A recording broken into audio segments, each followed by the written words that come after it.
Du coup, moi, je m'appelle Juliette Mogenet. J'ai 34 ans. Je suis maman de 2 enfants. Louve qui vient d'avoir 2 ans et demi. Et Maurice qui aura bientôt 5 ans.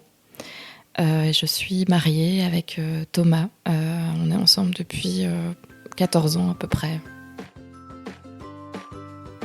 Vous écoutez Réunion de parents, un podcast de Parentia spécialement conçu pour les parents et futurs parents en quête d'information, de soutien et d'authenticité. La parentalité est un voyage à la fois universel et unique où chaque famille écrit sa propre histoire. Je m'appelle Fanny et je suis curieuse de savoir comment ça se passe vraiment dans d'autres familles. C'est pourquoi je m'invite chez eux, partout en Belgique, pour une réunion de parents. Aujourd'hui, j'ai réunion de parents avec Juliette Mogenet. Juliette, c'est une figure incontournable du féminisme contemporain. Elle aborde avec force des sujets essentiels comme la maternité, la charge mentale et les violences obstétricales, des réalités souvent passées sous silence mais qui touchent tellement de mamans. Dans cet épisode, on va plonger dans ses réflexions, son expérience personnelle et ses combats pour donner une voix à celles qu'on n'écoute pas assez. Mais je ne vous en dis pas plus et vous laisse découvrir son histoire. Oui, coucou, c'est Fanny. Coucou, c'est au 4e étage du coup. Enfin, c'est tout en haut en fait. Il faut appuyer sur la porte de gauche un gros coup. Yes, c'est bon. Cool, à tout de suite. À tout de suite. Ça va ? Coucou, ça va et toi ? Oui, ça fait plaisir de toi. Merci de m'accueillir chez toi. Avec plaisir. Ça essouffle un peu J'avoue que... est-ce que tu as ressenti l'envie de fonder ta petite famille dès le plus jeune âge ou c'est quelque chose qui s'est manifesté sur le tas ? Moi, je viens d'une famille nombreuse et Thomas aussi vient d'une famille nombreuse. Et donc, assez vite dans notre couple, je pense qu'on avait parlé de ça, de savoir un peu comment on se positionnait l'un et l'autre alors qu'on était assez jeunes. Au bout de combien d'années de relation, vous avez décidé d'essayer d'avoir un bébé ? Mais je pense que ça faisait déjà à peu près 10 ans qu'on était ensemble quand on a eu Maurice. Donc oui, je crois que ça s'est fait un peu progressivement. Je crois qu'après 8 ou 9 ans de relation, on s'est dit qu'on était prêts et puis voilà quoi. Ok. Et du coup, pour le premier, ça s'est fait assez facilement ? Oui, c'était... On est... Je crois qu'au début, je suis pas tombée enceinte tout de suite, mais voilà, on calculait pas trop non plus mon cycle et tout. Et puis quand on a commencé à calculer, à se dire, c'est quand même un peu... après quelques mois, c'était bon, quoi. On n'a pas eu de gros problèmes. Est-ce que tu te souviens de comment tu as appris que tu étais enceinte ? C'est via le traditionnel test de grossesse ou tu as remarqué des changements dans ton corps, des envies que tu n'avais pas auparavant ? Non, c'était quand même le test de grossesse, mais je l'avais fait assez tôt. J'étais un peu en mode, je faisais directement, dès que j'avais un mini-jour de retard, je faisais un test et voilà, et je l'ai fait même, j'ai fait genre 3 ou 4 tests pour être bien sûre, parce que la barre était hyper fine encore, c'était vraiment le tout début. Donc oui, j'ai fait un test et puis je l'ai annoncé à Thomas le soir même, je l'ai invité au resto et... Tu l'as annoncé d'une façon particulière ? Je lui ai mis le test de grossesse dans un cadeau, dans un emballage cadeau, puis je lui ai fait une petite lettre, un petit carnet... Ou tu pleures déjà en la faisant ? Oui, limite, oui, c'est ça. Et puis lui pleure en le lisant. Et du coup, la grossesse s'est passée comment ? Ça s'est assez bien passé. Moi, les 2 fois, j'étais très malade au premier trimestre. Vraiment nausées, vomi, fatigue extrême. Genre vraiment, j'étais en mode comme si j'étais en gueule de bois, mais pendant 3 mois, quoi.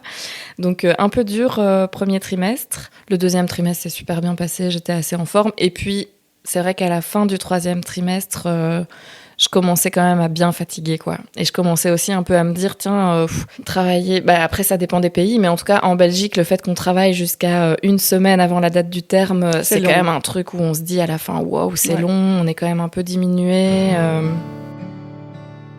En Belgique, le congé de maternité totalise 15 semaines pour une grossesse classique. Mais il se divise en 2 périodes distinctes.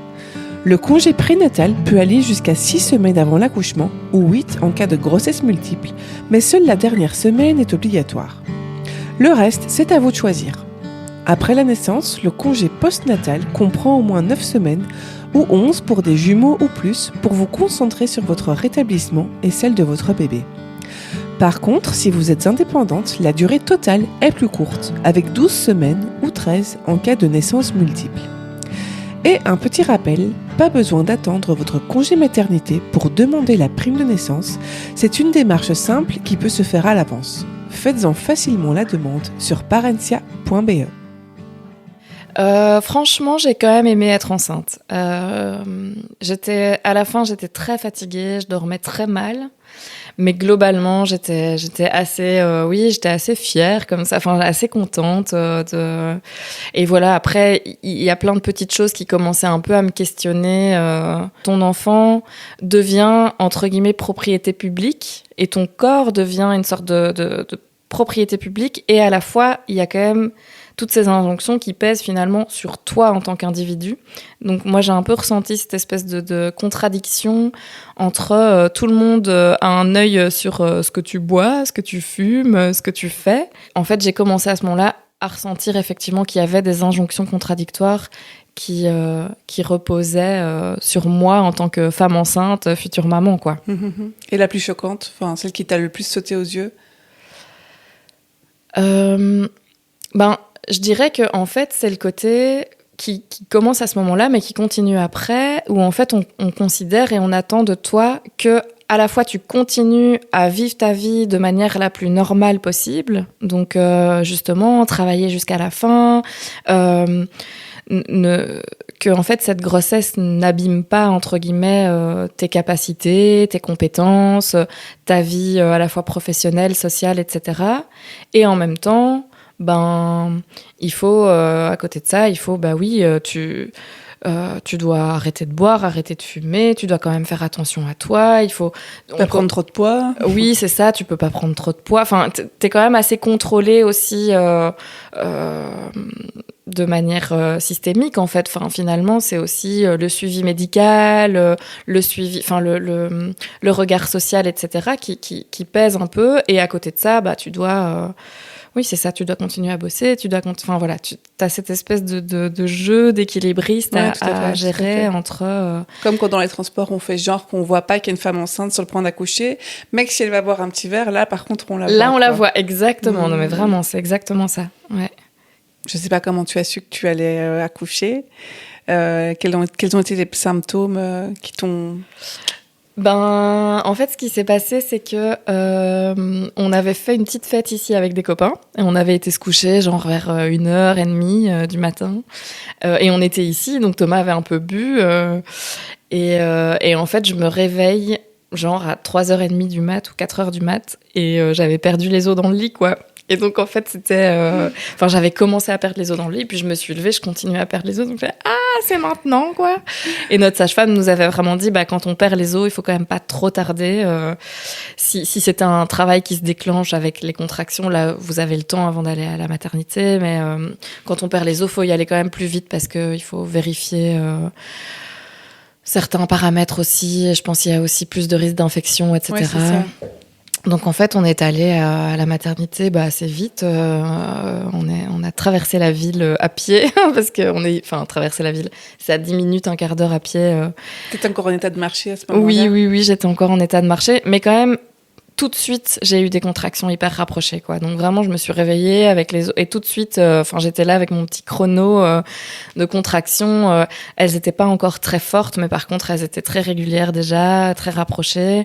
Et puis en fait, elles sont devenues très très fortes très vite, quoi. Dès qu'on même déjà en arrivant à l'hôpital, elles étaient déjà très très très très intenses, quoi. Ouais. Et donc ça a été un accouchement finalement assez rapide. Et assez chouette. Enfin, on formait une bonne équipe avec Thomas. Et le seul truc, c'est que Maurice avait son donc il était vraiment bien tête en bas, etc. Mais en fait, il avait son visage tourné vers le ciel, alors que normalement, ils doivent avoir leur visage qui regarde vers le bas. Mm-hmm. Et donc, en fait, sa tête était bloquée. Et donc, voilà, le travail s'était hyper bien passé. J'avais eu une baignoire d'accouchement. Enfin, j'avais une baignoire de travail, pas d'accouchement, parce qu'on ne pouvait pas accoucher dans la baignoire pour une première... Bref. Je sais pas si c'était une question de première grossesse ou si c'était une question de baignoire pas adaptée, mais en tout cas, c'était vraiment une baignoire de travail. Et donc, j'ai dû sortir à un moment. Et là, en fait, ça a été un peu plus compliqué parce que vu qu'il était dans une mauvaise position, en fait, son crâne était bloqué. Donc, ils ont dû aller le chercher à la ventouse. Et donc voilà, ça a été, la fin a été très intense, très douloureuse. Mais voilà, l'équipe était vraiment hyper bienveillante. Tout le monde m'expliquait ce qu'il me faisait, en fait. La gynécologue qui est arrivée était... parce que du coup, les sages-femmes, on avait déjà eu l'équipe de sages-femmes pour le début du travail, etc. Mais en fait, ils n'appellent pas la gynécologue si c'est pas nécessaire, en fait. Oh, ils l'appellent très tard. C'est ça, ils l'appellent... et encore, même parfois, ils ne l'appellent pas parce que c'est pas vraiment nécessaire. S'il y a pas d'acte technique à poser, en fait, la présence d'un obstétricien ou d'une obstétricienne n'est pas nécessaire. Mais bon, là, du coup, c'était nécessaire. Et donc, voilà. Mais tout le monde était tellement bienveillant et tellement présent. Enfin, oui, à un moment, j'ai quand même senti un peu une panique monter parce que je sentais, en fait, que la situation n'était pas OK et que, enfin, on n'est vraiment pas passé loin de la césarienne d'urgence, en fait. Et je me rendais compte, en fait... j'étais quand même dans le flou, mais je me rendais compte qu'il y avait un truc qui allait pas. Mais tout le monde était hyper encourageant, hyper et du coup, gentil. ta préparation à l'accouchement que tu avais eu avec Thomas, ça t'a vraiment aidé le jour de l'accouchement ? Oui. Oui. Ah oui. Il a pu mettre ses points de pression. Mais pendant tout le travail, en fait, c'était vraiment juste à la fin pour la pousser que là, il y avait plus rien à faire parce que en fait, c'était vraiment, il était bloqué, quoi. Mais sinon, tout le travail qui a quand même duré, du coup. Quelques heures, quoi. Enfin, je te dis, j'ai perdu les os vers 4h du matin et j'ai commencé à pousser, à mon avis, vers 9h30. Donc, il y a eu quand même 5h30 de travail. En physio, alors, du coup ? Oui. Tu as réussi à gérer la douleur tout au long des contractions ? Ouais. Et vraiment, je te dis, on a réussi à gérer ensemble, quoi. Enfin, c'était vraiment genre, je pense que si Thomas n'avait pas été là et si j'avais pas senti Ouais, c'est cette sensation d'être une équipe et de le faire ensemble, j'aurais pas du tout géré de la même manière, je pense. Là, non, c'était vraiment super. C'était un super moment. Et du coup, on a échappé à la césarienne d'urgence. Ouais. Et donc, tu as Maurice dans tes bras. Ouais. Et comment s'est passée cette première rencontre ? Et là, super chouette, vraiment incroyable. On était dans pareil, quoi. L'équipe nous a laissé. Ils ont vérifié que Maurice allait bien, tout allait bien, c'était OK, ils nous l'ont rendu, il était en peau à peau, on était au paradis, quoi. C'était vraiment une sensation assez indescriptible de voir son visage, de le rencontrer. Que t'as imaginé pendant 9 mois. Ouais, vraiment, quoi, de voir sa petite tête. Et alors, il me regardait hyper fixement, il avait déjà ses yeux grands ouverts. Enfin, c'était fou, quoi. Ouais, c'était vraiment fou, ouais. Et le retour à la maison s'est bien passé aussi. Trouver ses premiers repères en tant que famille et plus forcément en tant que couple uniquement. Ouais, oui, ça s'est assez bien passé. Après, c'était moi la difficulté que j'ai eue à ce moment-là, c'est que j'ai eu donc c'était la canicule, c'était vraiment juillet 2019, méga grosse canicule, il faisait mourant de chaud. Nous, on habite sous le toit là, donc c'était vraiment, il faisait très très très chaud. Et en fait, Thomas, à l'époque, il y avait 10 jours de congé pour les papas.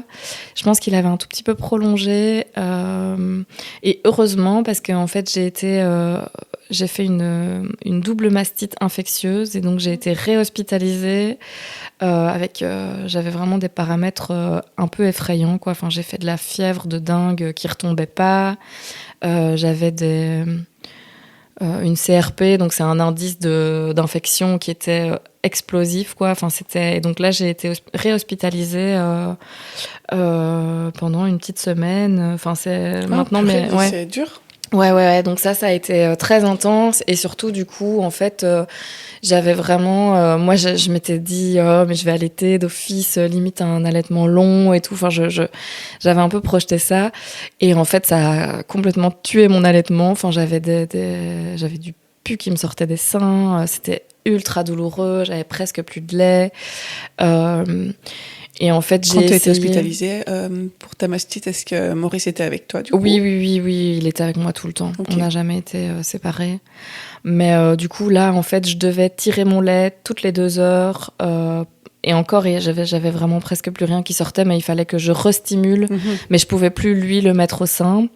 Et en fait, j'ai essayé. Et puis, en fait, je me suis rendu compte que j'étais juste épuisée, que mon corps devait aussi se remettre de cette super grosse infection. Faut que ça reste une chouette expérience. Oui, et ben c'est surtout que, enfin, je voulais pas commencer à m'en faire une fixette. Ouais, et en même temps, j'ai vraiment hésité sur le moment parce que c'est vrai que j'avais ce truc où je savais que l'allaitement était pas forcément facile.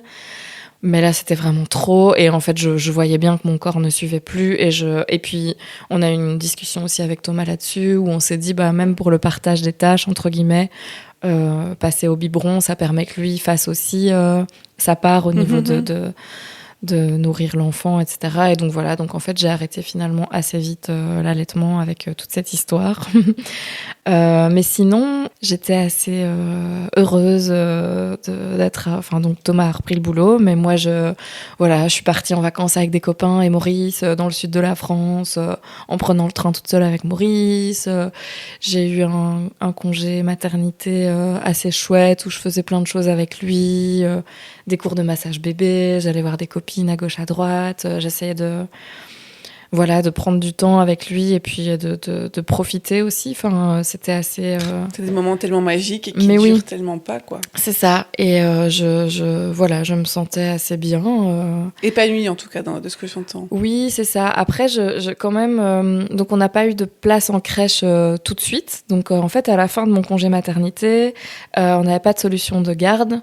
Et donc là, je me suis arrangée avec mes employeurs pour que ma remplaçante puisse prolonger son contrat, que moi, je puisse prolonger, en fait, aussi de mon côté, mon arrêt de travail. Comme vous l'entendez, trouver une place en crèche est un véritable parcours du combattant pour de nombreux parents. En Belgique, la situation est particulièrement tendue, surtout dans les grandes villes. Les places disponibles en crèche sont souvent limitées et malgré les efforts des autorités locales, les listes d'attente sont parfois très longues, laissant des parents dans une situation délicate à la fin de leur congé maternité. Mais quelles sont les solutions quand il n'y a pas de place en crèche ?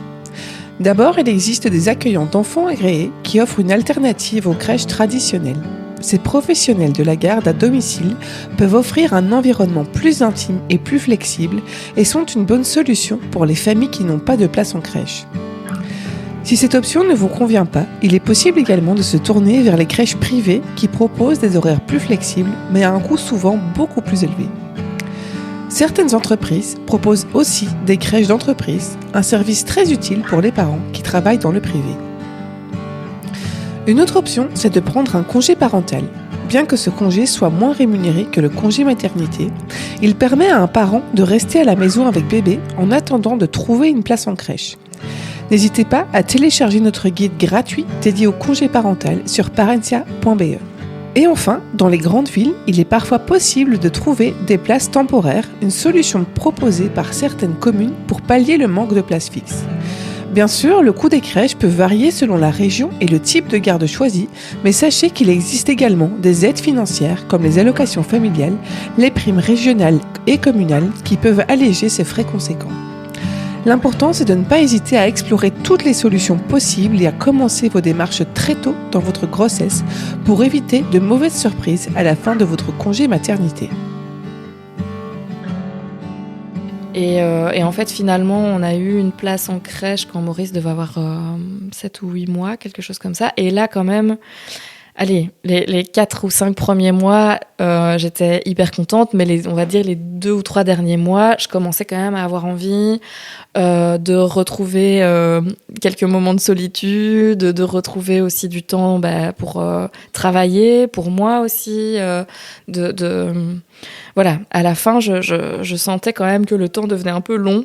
Et c'est vrai que sur ce sujet-là, je sais que tu es au courant aussi, mais c'est vrai que c'est hallucinant à quel point on attend des parents qui retournent travailler après le congé mat, alors qu'on n'a pas forcément de solution pour faire garder bébé après les 3 mois, alors que même 3 mois, c'est tellement petit. C'est clair. Quoi. Ouais. C'est vrai que ça s'est mal foutu aussi. Et ça, pour moi, c'est une vraie question, c'est un vrai problème en Belgique et dans d'autres pays, mais vraiment en Belgique, on n'est vraiment pas des bons élèves sur ce sujet. C'est en fait, on renvoie les pères. Bon, maintenant, ça a un peu augmenté.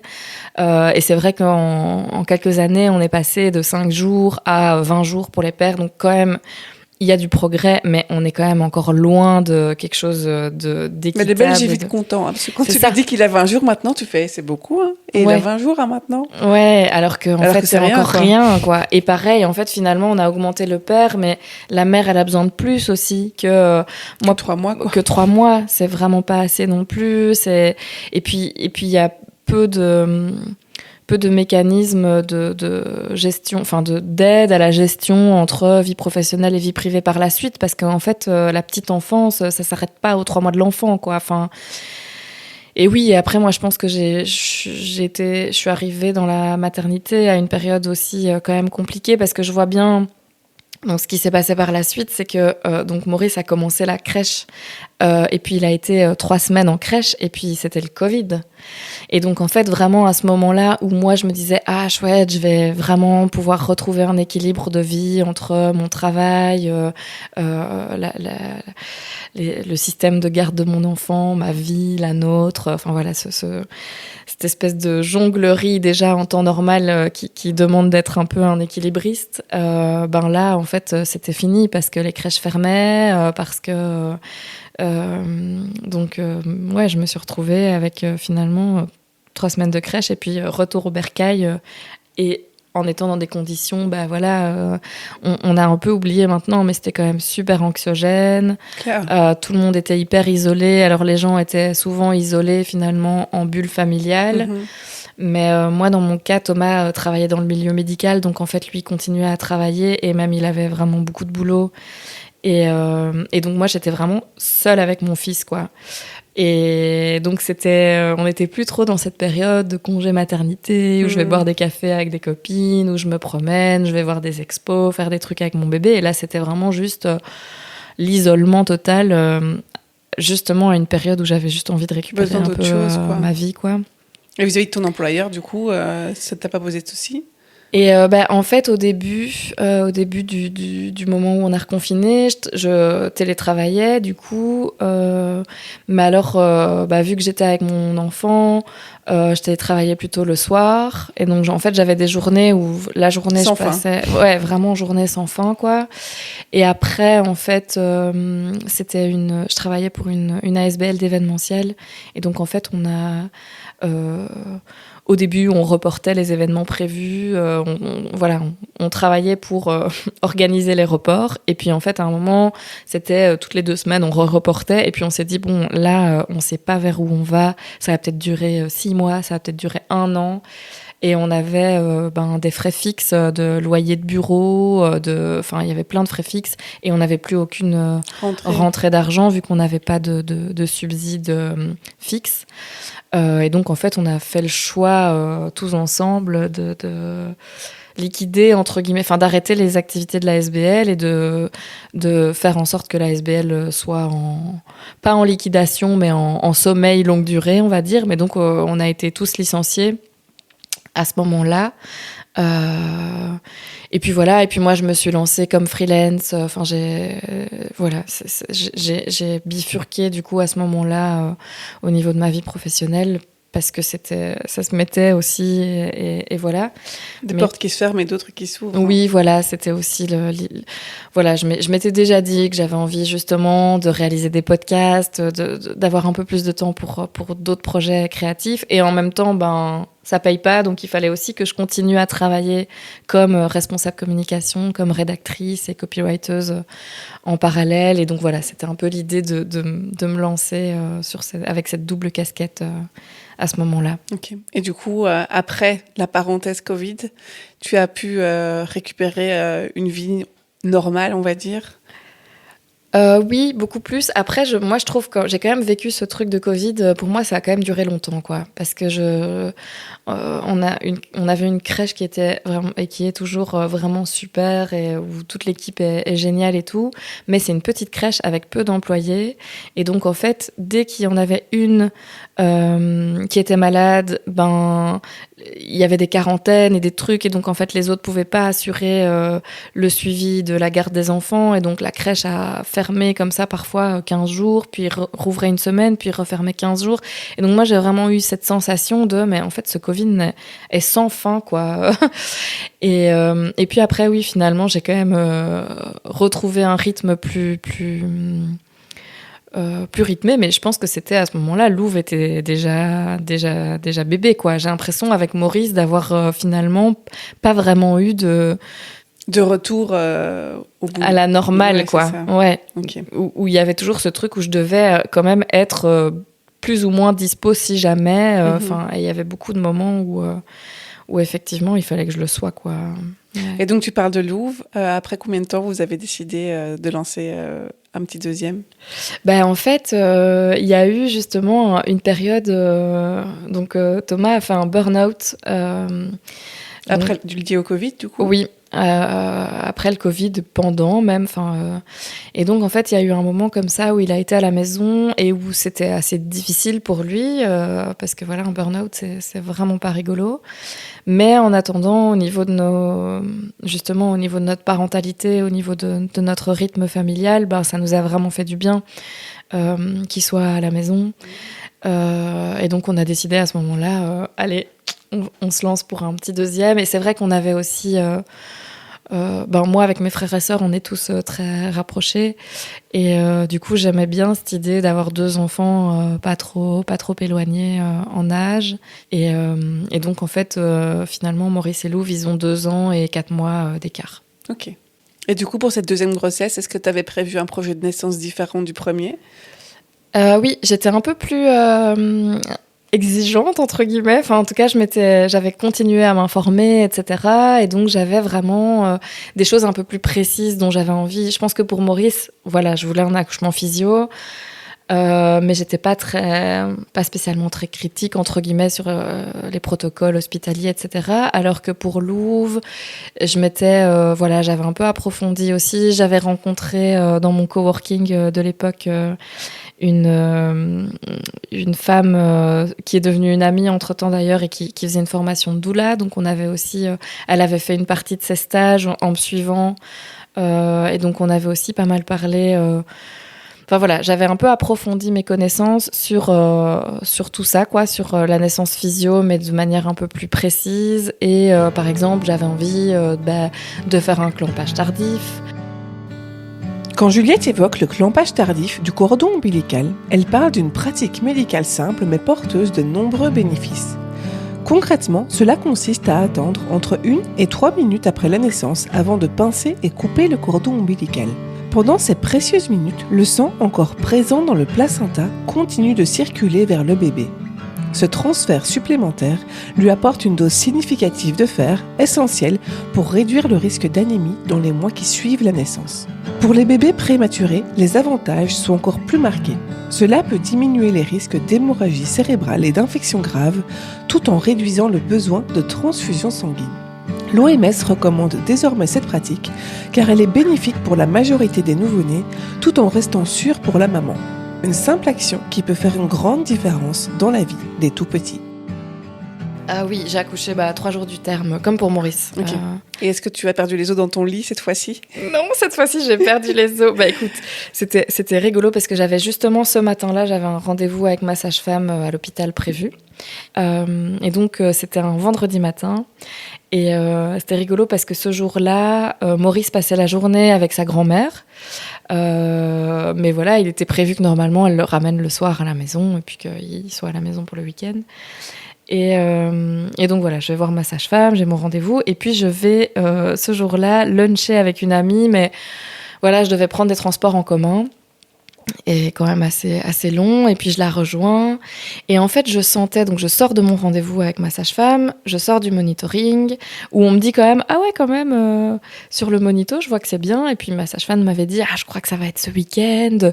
Mais voilà, après, moi, j'avais eu des espèces de faux travail, enfin, plein de moments comme ça où je sentais des contractions. Quand c'est un deuxième, tu as aussi plus de contractions de Braxton, ouais, c'est ça. Et donc, je vais manger avec ma pote. Et puis, je sens quand même que ça travaille. Je sens que ça chipote et tout. On va voir une expo juste à côté dans dans une boutique où il y avait une expo d'une illustratrice que j'aimais bien. Et en fait, entre l'endroit où on lunchait et l'expo, je me dis, oh, imagine si je perds les os ici, là, dans la boutique, quoi. Et je me dis ça, et puis genre je rentre dans cette boutique et 3 minutes après, je sens que je perds les os, quoi. Enfin, je sens que vraiment ça se fissure, je sens que ça coule, mais pas trop. Pas en mode, j'étais pas trempée, mais quand même je sentais que ça coulait. Et donc en fait j'étais vraiment en mode maman louve, quoi. Enfin, je suis rentrée dans ma tanière. En plus c'était la grève, c'était la grève des taxis ou je sais pas quoi. Enfin c'était. Et donc, j'ai dû attendre chez mes potes que le taxi arrive. Et en même temps, j'étais vraiment en mode, faut que je rentre. Enfin, et j'ai prévenu évidemment tout de suite Thomas pour que lui rentre parce qu'il avait presque 2 heures de route pour revenir du travail. Et fallait pas être trop pressé. Hein. Non, c'est ça. Ouais, c'est vraiment ça. Et donc, en fait, je sais pas pourquoi, mais je pense parce que du coup, j'avais pas ma valise de maternité sur moi. Et en plus, elle était limite même pas finie et tout. Donc, en fait, vraiment, mon réflexe a été rentre à la maison, t'attends que Thomas arrive et puis vous irez. Et aussi, j'avais aussi, je pense, ce truc de j'avais besoin d'avoir mon allié. Et puis, en fait, ton cerveau ne réfléchit pas, je trouve, à ce moment-là. Moi, c'était vraiment genre... C'est animal, hein. Ouais, c'est très animal. Moi, mon idée, c'était juste rentre à la maison, quoi. Donc, je suis rentrée et en fait, j'ai eu un travail... du coup, j'étais toute seule parce que lui, le temps qu'il fasse la route et tout... Et j'ai eu vraiment un travail très, très, très intense et très, très, très, très, très, très rapide. Des contractions directement très très fortes, très rapprochées. Et du coup, j'étais seule ici, donc j'ai pris une douche. J'essayais de gérer tant bien que mal les contractions. Puis quand Thomas est arrivé... Pour toi, il était hors de question d'aller à l'hôpital sans Thomas. Ouais, ça m'a même pas traversé l'esprit. Ouais, c'était vraiment... Et puis bon, il m'avait envoyé son heure d'arrivée. Et en fait, je pense que c'était genre 16h02, un truc comme ça. Tu vois, tu peux envoyer le trajet. Des embouts en plus. Ouais, c'était vraiment ça. Donc voilà, donc en fait, quand il est arrivé, vraiment, on a sauté dans la voiture. Là, pour le coup, on n'a pas été en marchant. Et puis, on est arrivé à la maternité où vraiment, je leur ai dit, donnez-moi la salle nature. Et puis bon, le temps qu'elle prenne ma carte d'identité, qu'elle regarde mon dossier, qu'elle regarde les trucs, qu'elle me fasse passer dans cette petite salle des sages-femmes où en fait normalement elles regardent l'ouverture de ton col, elles prennent un peu tes paramètres, elles prennent le temps avant de t'envoyer en salle d'accouchement ou de t'envoyer au monito elles font un peu le tri de où dois-tu aller à ce moment-là. Et sauf que en fait moi là j'étais en train d'accoucher, quoi. Et donc en fait je suis allée aux toilettes de cette petite salle des sages-femmes et je devais pousser. Et donc, en fait, j'ai commencé à pousser. Et puis, Thomas m'a dit, mais qu'est-ce que tu fais ? Mais déjà là, ils n'ont pas senti que c'était le moment de te mettre en salle d'accouchement ? Tout ça s'est passé très vite, hein, parce que je suis arrivée à 16h20 à la maternité. Et à 16h27, Louve était dans mes bras. Ah ouais, donc, c'est express. C'était vraiment... Oui, et en fait, Et c'est vrai que tu avais perdu les os en plus. Oui. Je suis arrivée en donnant un maximum d'infos, mais en même temps, j'étais, je te jure, en fin de travail, quoi. Quand vraiment tu as à peine le temps de... parle, en fait, déjà. Et tu as à peine le temps de reprendre ton souffle entre 2 contractions. Elles sont rapprochées à 1 seconde. Enfin, tu vois. Et donc, en fait, oui, moi, je leur donnais les bribes dès que je réussissais à parler un peu, mais... C'est fou que malgré tous les indicateurs qu'elles avaient en leur possession, qu'elles t'aient quand même envoyées au tri, quoi. Ouais. Bon, après, peut-être que là, il n'y avait pas de salle d'accouchement disponible, ou peut-être que... Et puis, je te dis, ça s'est passé très vite. Mais ça a été... Elles savent aussi que ça peut aller très vite. Oui, après, oui, franchement, mais... Ouais, ouais, ça a été un peu un truc où je me suis un peu refait l'histoire plein de fois, en imaginant à quels endroits il y aurait pu avoir des paramètres différents pour que les choses se passent autrement. Parce qu'en fait, en vrai... Jusque-là, pour moi, c'était encore parfait. Enfin, je veux dire, finalement, j'ai accouché de ma fille, je l'ai attrapée. Thomas, enfin j'étais avec Thomas parce que du coup Thomas avait capté qu'il se passait un truc, il est arrivé dans la toilette en mode mais attends, donc j'étais agrippée En salle à de lui. tri, quoi. En salle de tri, ouais. Enfin jusque là c'était super parce qu'en plus Lou est née et je l'ai attrapée et j'ai tout de suite, même moi-même, avant même que quiconque me dise quoi que ce soit, j'ai vu qu'elle allait bien. Elle était directement, elle a fait un petit cri et puis elle était pareil, yeux grands ouverts, enfin. Et oui, c'était vraiment incroyable comme moment. C'était hyper fort. Et bah du coup, pour le coup, vraiment, j'avais eu besoin de personne. Enfin, tu vois, il y avait aussi ce côté waouh, ma fille est là et en gros, t'as géré ton accouchement toute seule, quoi. Bah ouais, quasiment. Ouais, c'est ça. Putain, waouh. Et une fois que tu as accouché, du coup, et que tu l'avais dans tes bras, est-ce que les sages-femmes ont vite pris le relais ou est-ce qu'elles t'ont laissé avec Louvre dans les bras? Ben en fait là c'est là que ça s'est un peu gâté et c'est pour ça que j'ai vraiment pour moi il y a vraiment deux moments très très différents dans cet accouchement, c'est-à-dire il y a le moment justement de l'accouchement en lui-même qui était vraiment pour moi c'était le rêve quoi, enfin c'était douloureux etc, mais c'était incroyable de vivre ça comme ça en fait finalement. Cette rencontre avec Louvre et tout. Et puis, il y a eu la suite, c'est-à-dire... donc, ce qui s'est passé, c'est que, voilà, on n'était pas au bon endroit, effectivement. T'étais transférée, du coup, en salle d'accouchement ou... Oui, en fait, il y a une personne qui est arrivée. Bah, ça a été un peu Du branle-bas de quoi. combat, parce que, donc, la sage-femme en question a appelé d'autres personnes pour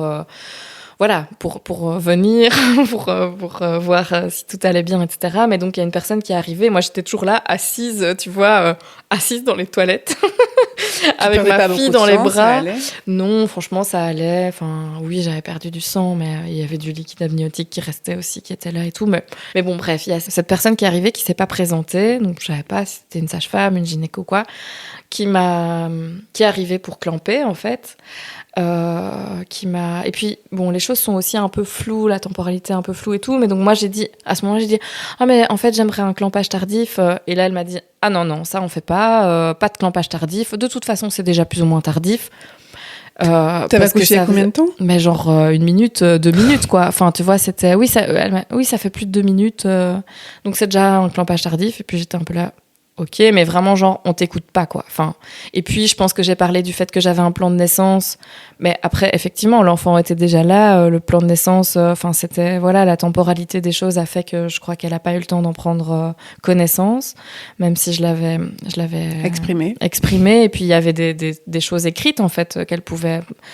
Enfin bref, mais donc ce qui s'est passé, ça c'était le début. Puis après on a été emmenés dans une salle d'accouchement, du coup pour la délivrance, etc.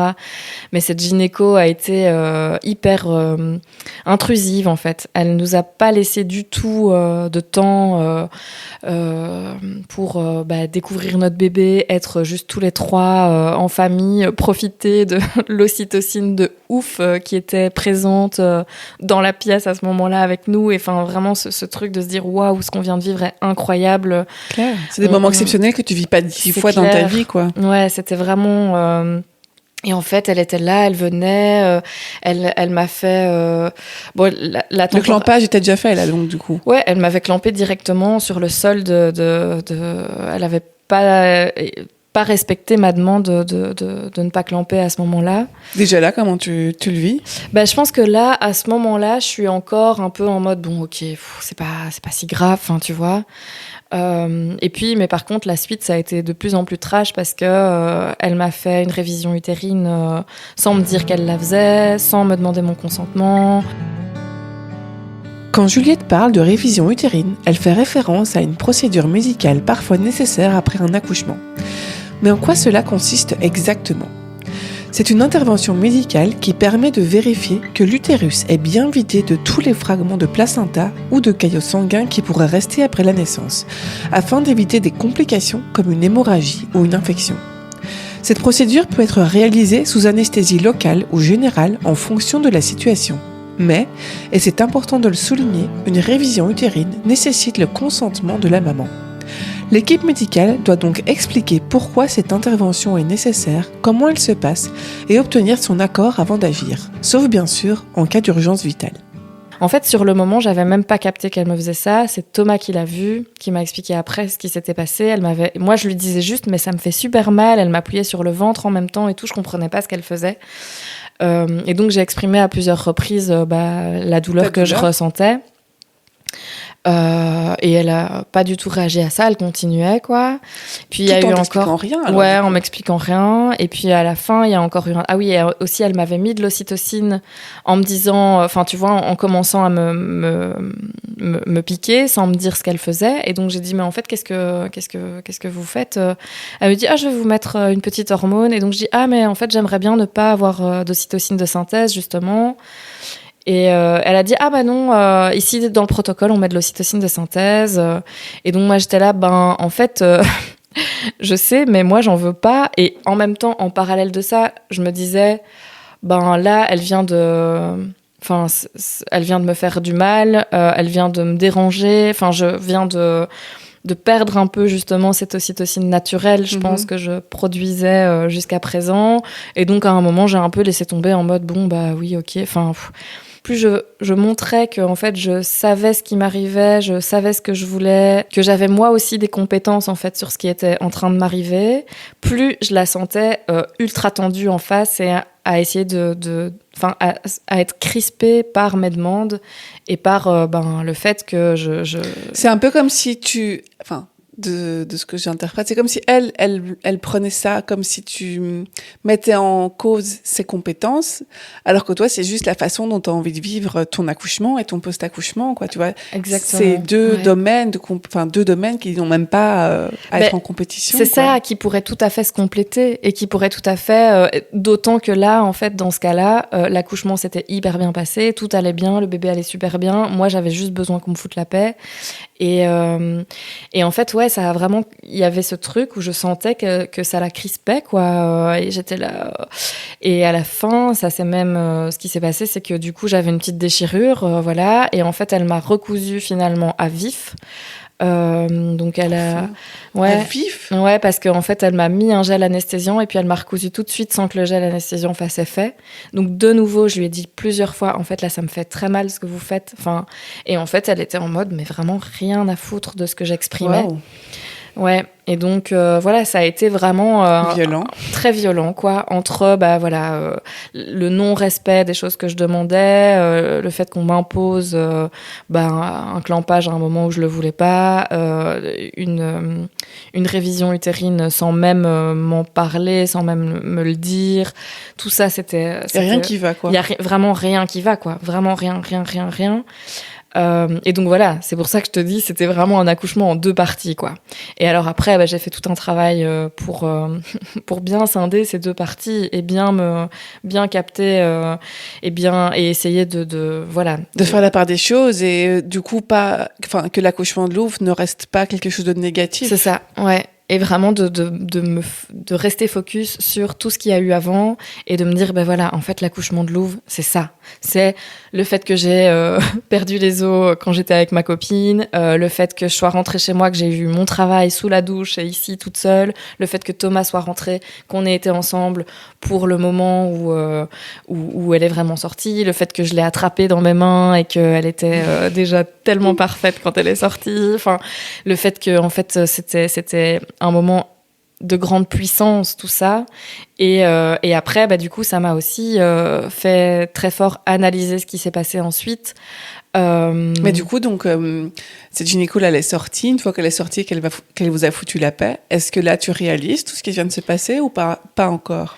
Ouais, mais je le réalise vraiment. Je le réalise quand même déjà à ce moment-là, vraiment parce que je ressens déjà à ce moment-là une espèce de colère et une espèce de tristesse d'avoir eu cette sensation mais en fait j'ai juste envie qu'on me foute la paix avec ma fille et avec mon mari et en fait non, c'est pas comme ça que ça s'est passé et c'était pas ok, c'était pas normal et tout, mais j'ai l'impression que donc sur le moment j'avais déjà cette sensation de en fait c'est pas ok qu'elle m'ait imposé toute une série de choses, mais par exemple la révision c'est venu seulement après à quel point et puis pareil, hein, c'était pas du tout ok qu'elle me recouse à vif, etc. Enfin voilà, il y a eu déjà sur le moment, il y avait plein de trucs où j'étais en fait c'est pas du tout ok. Ça n'a fait que prendre de l'ampleur en fait, et ça m'a aussi pas mal fait réfléchir sur en fait est-ce que l'institution hospitalière est adaptée à la naissance? Enfin, est-ce que les maternités modernes, finalement, sont des lieux safe pour accoucher? Et donc, ça a été aussi un peu... Bon, j'avais déjà commencé à réfléchir à tous ces sujets-là et à me renseigner sur... sur tout ce qui est aussi justice reproductive, etc. Enfin, tous ces concepts plutôt féministes sur en fait en quoi la naissance est vraiment un moment très important dans la vie d'une femme et comment justement la construction de l'institution médicale fait que ce moment-là et l'importance de ce moment-là n'est pas du tout considéré comme tel. Et donc voilà, le fait de subir moi-même après des violences gynécologiques et obstétricales dans le cadre d'un accouchement...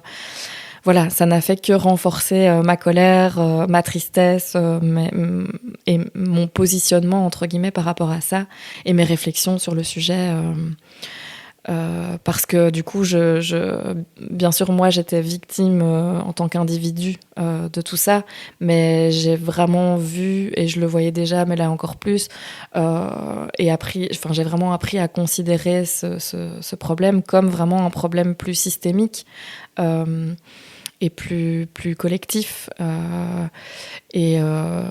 Parce qu'il y a au final vraiment plein d'individus, plein de femmes qui sont concernées à des niveaux différents, etc. Mais quand même, on est vraiment très très nombreuses. Les chiffres sont affolants. Je pense que chacune dans son entourage, elle connaît quelqu'un qui en a subi. Oui, c'est clair. Et alors parfois, c'est des choses... En fait, c'est ça aussi.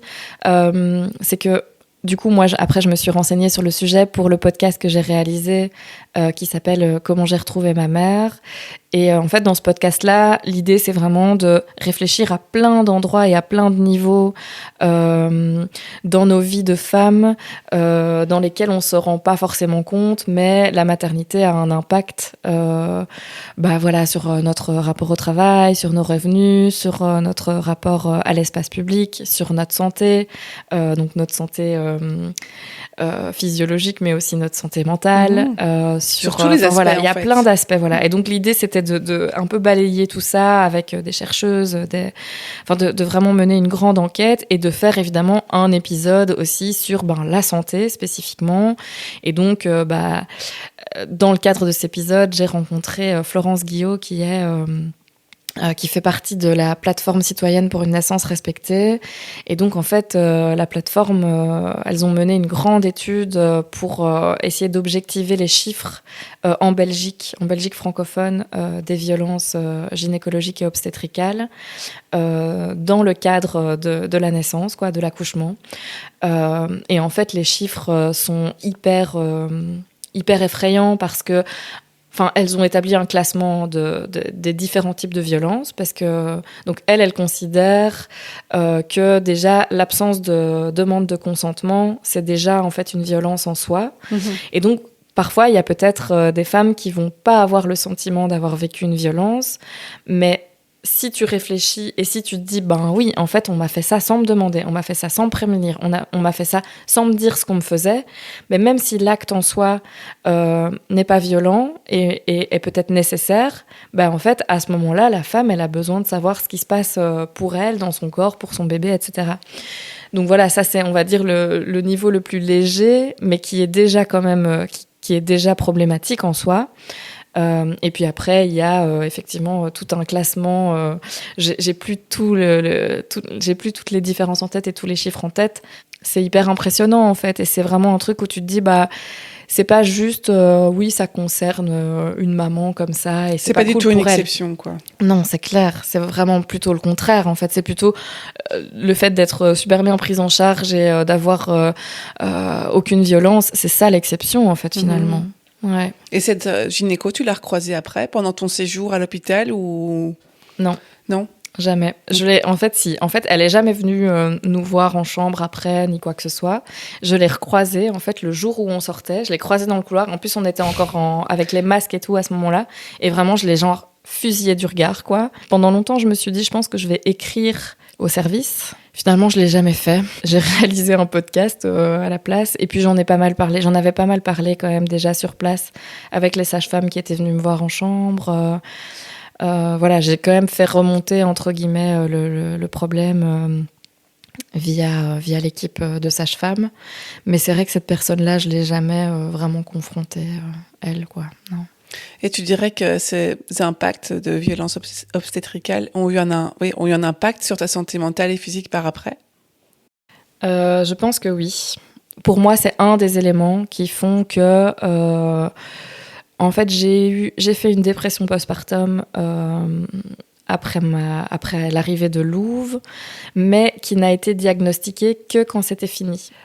Et d'ailleurs, ma psy, du coup, m'a expliqué que justement, on l'appelait aussi la dépression souriante.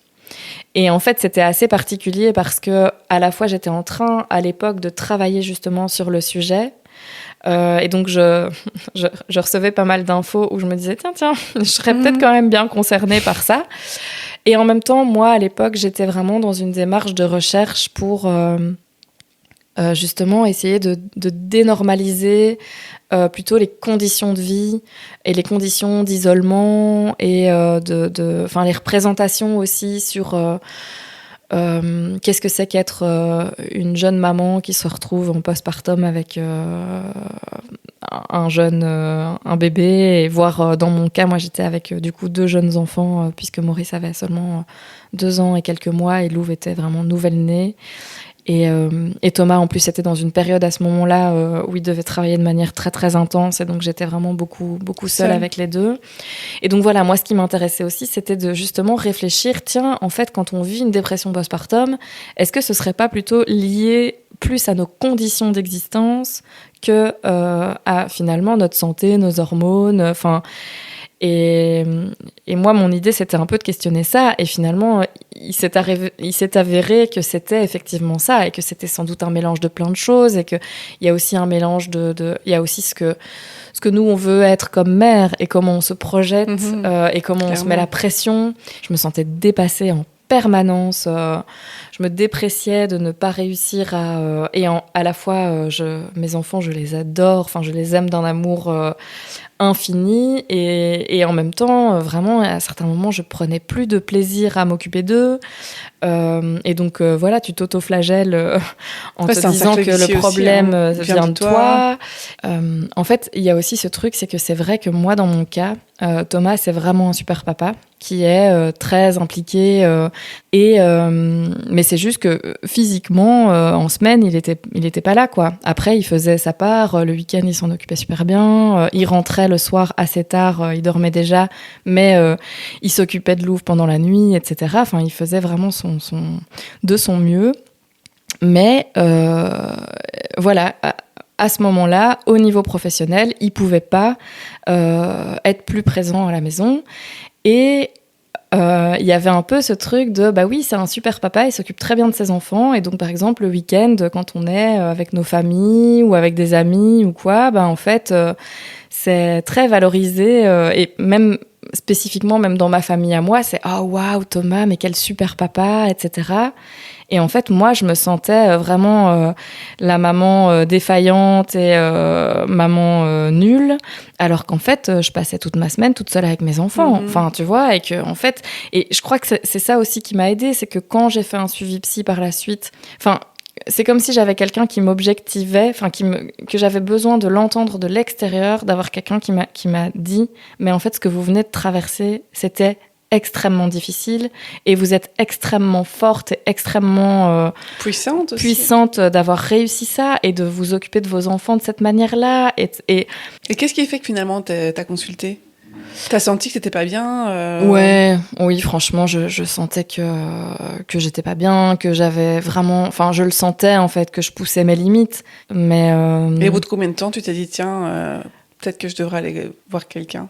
Il y avait plusieurs choses parce qu'en parallèle, on faisait aussi avec ma mère, on a commencé aussi un travail psy en duo, vraiment plutôt sur notre relation, etc.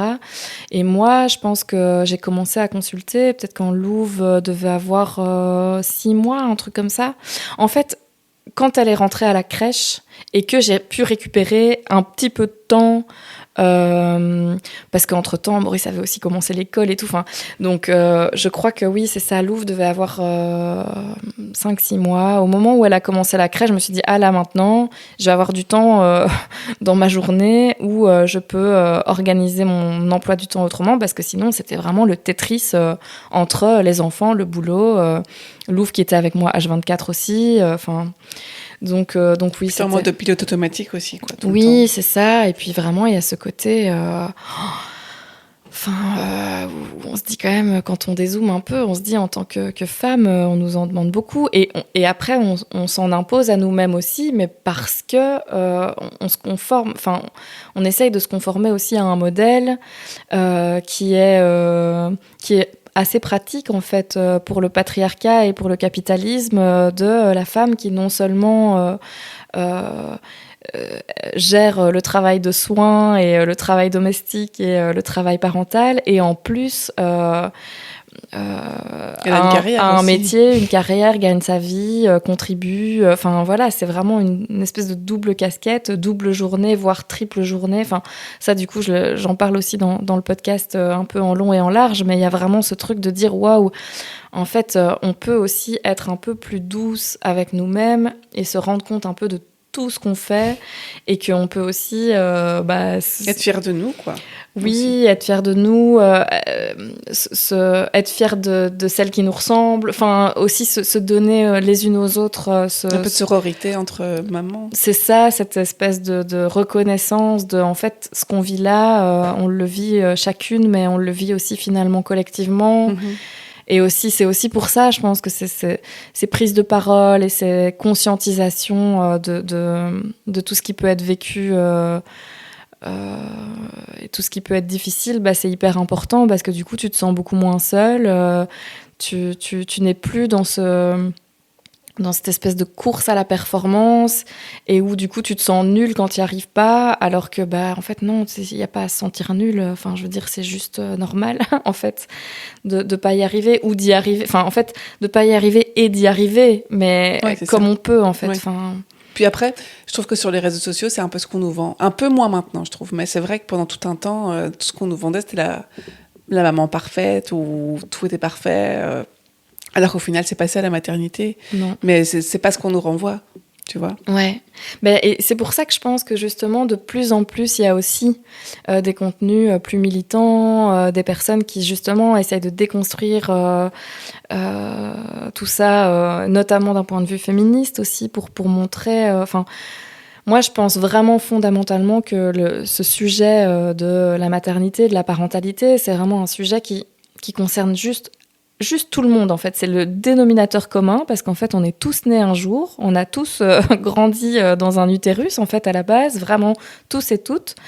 Et au niveau des représentations, c'est vraiment un sujet qui est déprécié, qui est considéré comme un sujet de bonne femme, et qui, comme si ça concernait qu'une toute petite partie de l'humanité, alors que déjà, en tant que femme, même si on veut pas avoir d'enfants, et même si on n'en a pas, de toute façon, on a une espèce de charge maternelle qui nous pèse sur les épaules, parce qu'il y a cette espèce de normalité.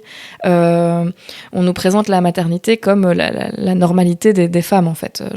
Celles qui veulent pas d'enfants, elles doivent se justifier, etc. Donc déjà, il y a ça aussi. Et puis, je trouve beaucoup moins qu'il y a quelques années quand même. Oui, ça évolue, non, mais c'est clair. Et même au niveau de la maternité, je pense que et de la coparentalité, etc., ça évolue aussi. Il y a vraiment beaucoup de choses qui se passent ces dernières années, justement. Et je pense que ce podcast que tu es en train de faire, c'est encore une petite pierre à l'édifice pour parler de ces questions-là, déconstruire, comprendre. Mais c'est clair que pour moi, il y a vraiment ce truc de le jour où tout le monde saura. Tu vois, par exemple, quelqu'un qui a un accident de moto et qui se retrouve à l'hôpital, j'ai l'impression que dans son entourage, tout le monde va savoir qu'il a peut-être besoin qu'on aille le voir, qu'on fasse quelque chose pour lui ou pour elle. Enfin, je sais pas si l'accident de moto est un bon exemple, mais ou même un accident de la vie, en fait, une maladie. Enfin, il t'arrive quelque chose comme ça. Je pense que c'est assez partagé, que si t'es quelqu'un qui est plutôt entouré à la base, etc., en fait, ton entourage va prendre soin de toi à ce moment-là. Ton entourage va savoir que tu peux avoir besoin d'être accompagné, d'avoir de la présence, d'avoir du soin, en fait. Je vais jouer l'avocat du diable, mais l'accident, c'est pas ton choix. Alors que la maternité, si, quelque part. Ouais, mais oui, c'est vrai. Mais c'est vrai que du coup, il y a ce truc-là. Mais pour moi, c'est au-delà de c'est ton choix ou pas ton choix. Parce qu'effectivement, il y a, tu le choisis. En fait, tu fais tes enfants à tel moment. Mais en fait, tu le choisis. Et en même temps, tu es obligé de faire tes enfants dans cette société. Pour moi, le problème, il se situe pas au niveau de faire des enfants ou pas faire d'enfants. Il se situe au niveau de comment notre société n'est pas adaptée pour accueillir des nouveaux enfants et pour entourer et accompagner les parents dans cet accueil-là, en fait. Et donc, en fait, pour moi, c'est plutôt justement de se dire, si on conscientise collectivement que notre société ne fait pas le taf, en fait, on peut le faire nous-mêmes, entre guillemets. Et donc, pour moi, pour revenir sur la comparaison avec l'accident, ce serait de se dire, en fait, une maman qui vient d'accoucher, en fait, on sait qu'elle va avoir besoin d'aide, de présence, de soins, d'accompagnement. Et alors, là, j'en parle à un niveau où ce serait plutôt l'entourage qui pourrait contribuer à ça. Mais pour que l'entourage puisse contribuer, il faut que ça soit... Voilà, ça pourrait être ça, si l'imaginaire et si les représentations intégraient en fait le fait que c'est une difficulté aussi, et que c'est aussi une joie et aussi source de bonheur, etc. Et pour ça, pour moi, il y a plusieurs niveaux, quoi. Il y a vraiment niveau individuel, puis niveau collectif, mais au niveau des entourages, et puis au niveau de la société, quoi, et de l'adaptation du système autour de cette conscience-là, vraiment de pouvoir réaliser que dans la société dans laquelle on vit, avoir des enfants en bas âge, en fait, c'est quelque chose de compliqué, quoi. Mais en Flandre, par exemple, il existe le Kraamzorg. Je sais pas aux Pays-Bas, ouais. Mais en Flandre, en Belgique aussi. Ah ouais, je savais pas. Je pensais que c'était Pays-Bas. T'as une aide ménagère, une sage-femme qui vient chez toi à la maison pendant X mois après la naissance, qui t'aide à faire les courses, qui va chercher les enfants existants à l'école, tu vois. Ah ouais. Là, t'as vraiment un soutien qui n'existe pas en Bruxelles francophone ou en Wallonie. Non, ouais. C'est fou. Ouais. C'est fou que dans un même pays, il y a des aides qui existent pour une région et pas une autre, par exemple, alors que la parentalité, c'est quelque chose d'universel, tu vois. Ouais, mais tu vois, là, tu vois aussi que c'est hyper culturel. Parce que du coup, le côté, le nord du pays est plutôt de même culture que les Pays-Bas, et nous, on est plutôt de même culture que la France. Et en fait, nous, on est très très similaires à la France en termes autour de tout ce qui est périnatalité, parentalité, maternité, etc. C'est vraiment, il y a vraiment du taf, quoi. Il y a vraiment du boulot à faire. Et il y a aussi, on est aussi un peu le produit de toute une histoire qu'il faut réussir à changer, quoi, et à re-questionner et à faire. Moi, je trouve que c'est vraiment super important que les gens puissent conscientiser collectivement tous ces défis-là, en fait, et les considérer comme tels et pas les considérer comme des petits problèmes qu'on va rencontrer en tant que femme de manière individuelle parce qu'on a choisi, nous, d'avoir notre enfant. Oui et non, quoi, en fait. C'est pas que ça, quoi. Ouais. Alors, Juliette, pour finir, est-ce qu'il y a quelque chose que tu aimerais dire à tes enfants le jour où ils écouteront cet épisode? Mais c'est chouette comme question. Non, mais tu sais, en fait, c'est un truc que je me suis déjà dit plein de fois, parce que vu que j'ai fait tout un podcast et toute une recherche sur à quel point la maternité est difficile dans notre société, il y a plein de fois où je me suis aussi dit, mais j'espère que mes enfants, quand ils écouteront ça plus tard, ne se diront pas que c'était juste l'enfer, parce qu'en fait, c'est pas du tout le cas. Mais mes enfants, je les aime plus que tout. Ouais. Et voilà, c'est la fin de cet épisode. Un immense merci à toi, Juliette, pour avoir pris le temps de partager ton expérience et ton éclairage sur une thématique aussi complexe que nécessaire. Pour celles qui se sentent concernées par des violences obstétricales ou une dépression postpartum, n'oubliez pas, vous n'êtes pas seules. Parlez-en à des proches de confiance, contactez des professionnels de la santé ou tournez-vous vers des associations spécialisées qui sauront vous écouter et vous accompagner. Le premier pas est souvent le plus difficile, mais il peut changer tout le reste. Merci également à vous, nos auditeurs, pour votre écoute et votre fidélité. Si cet épisode vous a plu, pensez à vous abonner, à nous mettre une note 5 étoiles sur Spotify ou à le partager autour de vous. Votre soutien est précieux et c'est grâce à vous que ce podcast continue de grandir et d'inspirer. On se retrouve très bientôt pour un nouvel épisode. D'ici là, prenez soin de vous et profitez des instants simples mais essentiels avec ceux qui comptent vraiment. Psst, envie de rejoindre Parentia ? C'est facile, simple et sans interruption de paiement pour vos allocations familiales. Retrouvez toutes les informations sur parentia.be.